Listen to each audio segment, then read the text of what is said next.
Chapter 28. Archer laid her on his bed, her towel long forgotten. I've been picturing you like this for weeks. Iris smiled. Hope, I'm living up to the fantasy. Far exceeding, actually. Archer shucked his t-shirt and crawled up her body, planting a searing kiss on her lips. You've been so fucking tempting, Iris. Like some kind of siren. Iris crinkled her nose. Don't sirens lead sailors to their deaths? Archer's mouth was on her neck now, sucking and nipping the delicate skin. Something like that. Well, I don't go in the ocean, so you might need to come up with a different mythical creature. Archer's head popped up. You don't go in the ocean? Nope, you grew up in a beach town. Asterisk right, so one know all the creepy crawlies that live in that water. No thank you. Archer kissed the frown from her lips. Okay, so you're not a siren. Iris wriggled beneath him and wrapped her legs around his hips. Archer moaned. Not a siren, Iris agreed. Just a really hot human. He laughed and Iris soaked in the sound. She loved it when he laughed. Loved that he was having fun with her, that he wasn't stressed about work or his daughter in this moment. See, things could be simple between them. She could make him smile and he could make her come and everything would be great. And normal, par for the course for Iris. But then she remembered how stressed and worried she'd been when Olive was sick, and how Archer had been there for the both of them. How he had taken charge, how he'd shouldered everyone's emotions until the crisis passed. Maybe Archer was different. Maybe she could want different things with him. You are really hot, he agreed, kissing along her jawline to her ear. And kind and funny and playful and dedicated. Dedicated, she'd never heard that one before. Yeah, to your students and to Olive. To your friends. To this town. He kissed down her neck as he listed all the things Iris had dedicated her life to, and for a brief moment, she felt like maybe she hadn't spent her adult life drifting around, like maybe she had done some things that mattered to people. Emotion rose tight and uncomfortable in her throat. Oh no, ... She swallowed hard, but the tears were already streaming down her face. Shit, she never cried. Not unless she was watching those damn commercials they played during the Olympics, or encountered an elderly veteran in literally any scenario, and now she was crying during sex. Her body language must have shifted despite her best efforts, because Archer's head rose again. His eyes widened when he saw her tear-stained face. TTS nothing, she sniffled, trying to frantically wipe her face. It's just been a long, weird day. Archer's eyes were soft and his mouth sweet when he said, For me too. He kissed the tip of her nose and got off the bed, leaving her naked and crying and vulnerable, and Iris was about to get up and retreat to her room, because who wants to sleep with a crying person? No one she wanted to sleep with, frankly. But Archer grabbed a fresh t-shirt from his drawer and handed it to her. You can sleep in this, he said, as though he had no intention of sending her back to her own room, as though it was a given that she would sleep here with him even if they didn't have sex. And the shirt was so soft and smelled so good, and Archer's smile was also so soft and he smelled so good, that Iris just gave in. She gave in to the temptation to sleep there, to let this be more than sex, at least for the moment, to let that tender spot in her heart for Archer grow just a little bit more, because it had been a long, weird day. A long, weird few months. And having sex with Archer hadn't solved any of it. Big surprise there, thanks. She took the t-shirt and pulled it over her head. Archer folded down the sheets and climbed in on his side of the bed.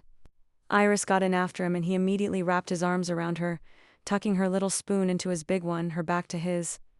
Fran, do you want to talk about it? He asked, his breath tickling the hair at the nape of her neck. She let her fingers trace over the corded muscles of his forearms, where he held her gently around the waist. It's nothing really. I just ... It was nice to hear that about myself, I guess. I usually think of myself as pretty flighty. Dedicated was ... new. He pressed his lips to the back of her neck softly. It was barely a touch, but still, she felt it down to her toes. I think you're amazing, Iris. Despite my best efforts not to, Iris laughed. Oh yeah. Of course. Archer's hand was splayed on her belly, his thumb tracing idly on the underside of her breast. Iris forced herself to focus on his words. Sleeping with the nanny is a big faux pas, but having a full-blown crush on the nanny, I think that's an even bigger one. You have a crush on me? The question sounded far too innocent for the situation. That thumb tracing higher, nearly grazing her nipple now, Archer's erection pressed against her still naked ass. A big one. I might have a crush on you too, she admitted. Yeah? She could feel Archer's smile on the back of her neck. "Oh, of course I do," she said with a huff. "You've been feeding me food I've only dreamed about. You take care of your daughter in a way that does very confusing things to my insides. And the way your forearms look when you chop things, well, I want to lick them." Archer let out a surprised laugh at that and tugged her closer. "You think I'm doing a good job with Olive?" he asked. And she could hear the hesitation in his voice, the fear that maybe he wasn't doing a good job at all. "You being here is amazing. You making an effort, you trying, you just, loving her, It's all perfect, Archer. Trust me."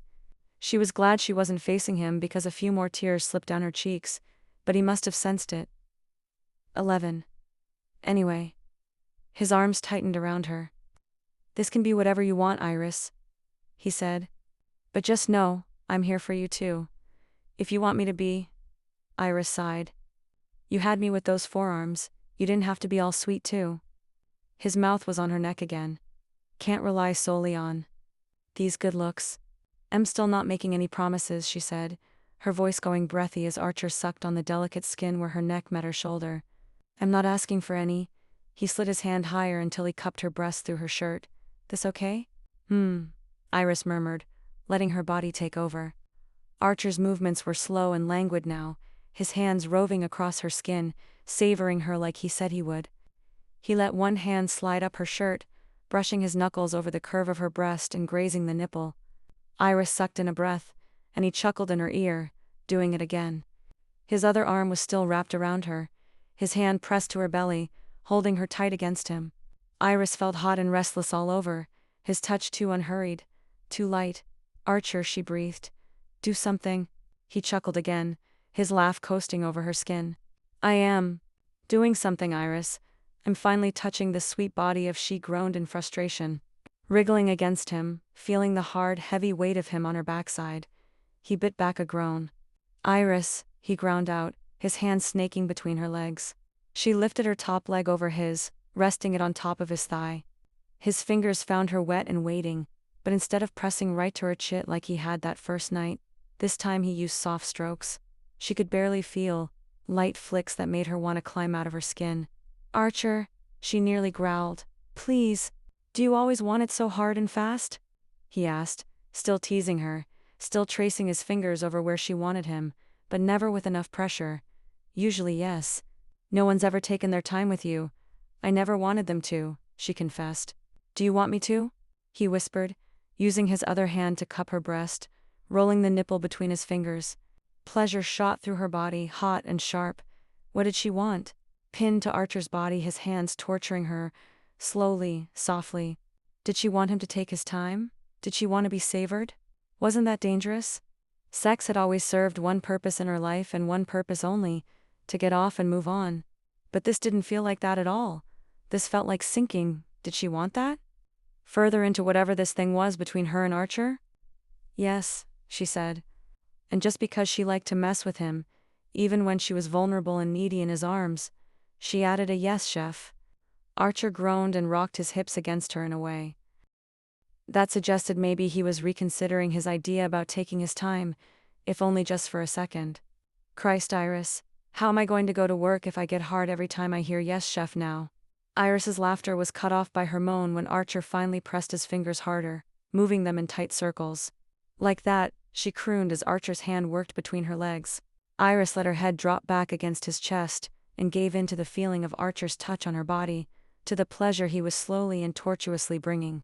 He brought her close, and then backed off, his touch going from hard to light and back again, until Iris was a whimpering, writhing mess in his arms. She turned her head, straining to find his mouth, and then it was there, on hers, kissing and licking and biting more pleasure from her body. She felt heavy and slow, hot and languid and frantic for more all at once. She let herself sink into it. Time slowed down. All she knew was Archer's hard body at her back, and his soft, warm mouth on hers, and his hands, those hands she'd admired so many nights, working and working. She forgot about coming. She forgot about why this was a bad idea. She forgot everything except her body pressed against his. By the time Archer had shucked his sweatpants and pressed into her from behind, she was so keyed up, she nearly came just from the feel of him filling her. Iris, he groaned into her hair, and all she could do was whimper. His thrusts were shallow from this angle, but he was hitting something perfect and intense inside her in his fingers. Longer, still pressed against her clit, and Iris couldn't hold on any. Pleasure broke around her, a low keening moan tearing from her lips. She shuddered and trembled through it, Archer's arms still banded around her. Fireworks, stars, earth-shattering. None of the usual descriptions could quite grasp how Iris was feeling, as Archer continued his assault on her body. She was nothing but nerve endings, and every single one was firing. No more, she gasped, grabbing his forearm. She couldn't take any more. It was too much. She'd never in her life a quick hookups and frantic festival fucking felt like this during sex. It was like she'd spent her entire sexual life playing in the minor leagues, and she just got called up to the majors, and she wasn't sure she was ready for that. He stopped, his hand sliding from between her legs. "Okay, sweetheart. No more," he whispered in her ear. "You did so good." Heat coursed through her already overwrought body, and there were those damn tears again. What was wrong with her today? He was still inside her, and it suddenly felt very important that he feel half as good as she did right now. She pushed back against him, taking him deeper, and he groaned. "Iris, you said you were done. I can take care of it. Single quotes. No."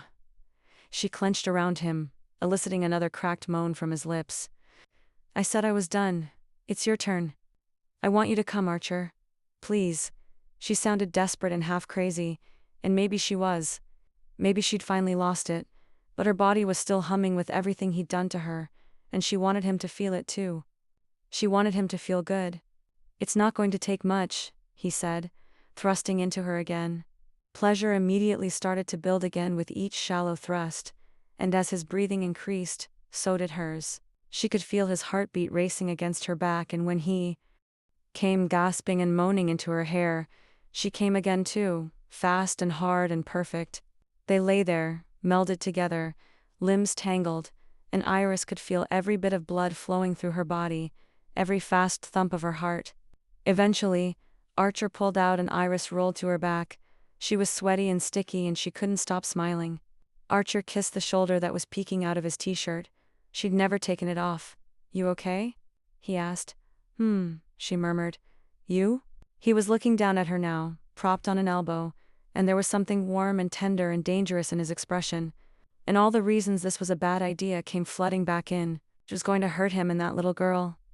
"I'm good," he said with a soft smile. The one that poked that tender place in her own heart, and Iris knew she was in so much trouble. "Want another shower?" And Iris was so thankful in that moment that he was offering a practical thing to focus on instead of the crazy feelings swirling around inside her.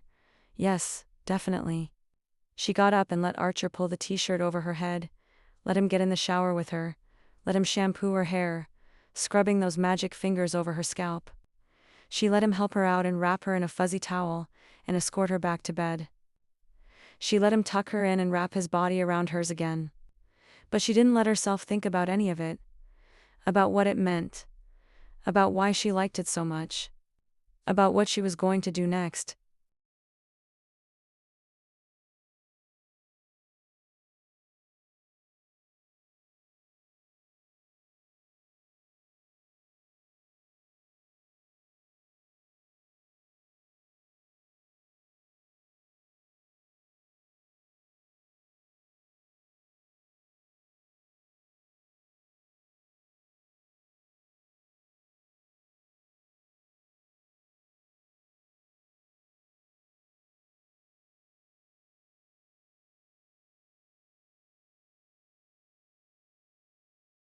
It was morning, and a bright spring sunshine was streaming through the windows, and Iris was still in his bed.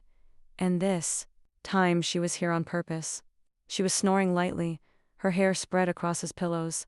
Archer's heart constricted at the sight of her.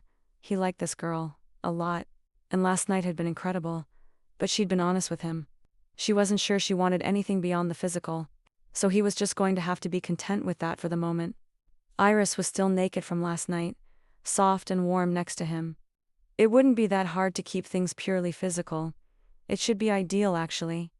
Archer ignored the voice in his head claiming that it wasn't ideal at all. That voice needed to calm down. Iris wasn't a Michelin star.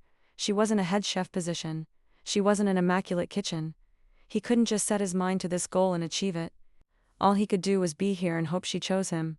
But in the meantime, he kissed her and she stirred in her sleep. "Iris," he whispered, "wake up." She frowned, a little crease forming between her eyebrows, but didn't open her eyes. "Why don't you have the day off?" "I do.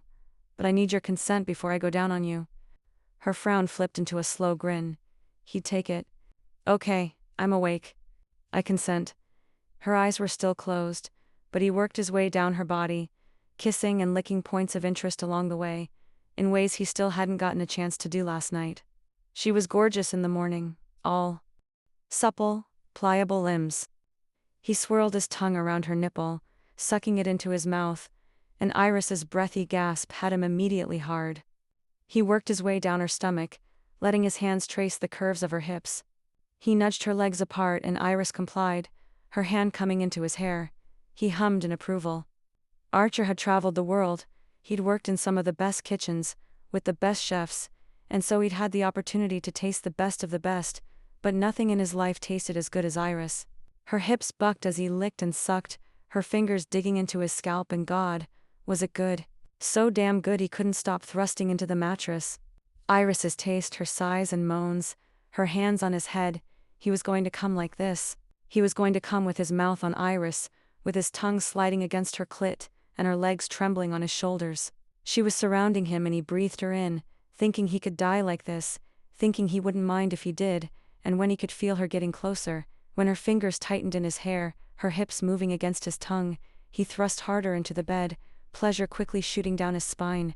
"Archer," she shouted his name when she came, and that was enough to do him in completely. He came on his sheets, too happy and full of Iris to be at all embarrassed by that. By the time he dragged himself back up the bed, Iris's eyes were open and she was smiling at him. "Well, you sure know how to wake a girl up. Better than an alarm clock," she laughed. "Do you want me to return the favor?" Nope. Iris's eyes widened. "You came from doing that to me?" He felt his cheeks redden, but he held her gaze. "Yeah, you liked it that much?" Of course. He decided to leave out the part about Iris being his new favorite meal, but the way she was smiling now, he thought maybe she wouldn't mind. He grinned, diving down to kiss her neck, and Iris squealed. "Archer," she said with a giggle, and he loved the way his name sounded that way too. He sat up, running a hand through his hair, savoring the way she looked in his bed, naked and flushed with orgasms and laughter, and he could picture life being like this every morning.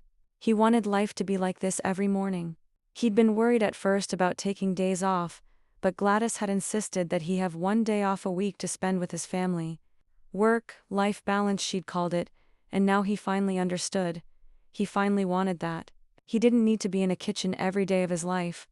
He didn't need to be striving all the time. He could be home cooking for the people he loved. Loved. The word thundered through him. "How about some pancakes?" he asked, refusing to meet that word head on. He couldn't love her yet. That would scare her off for sure. Even if it was true.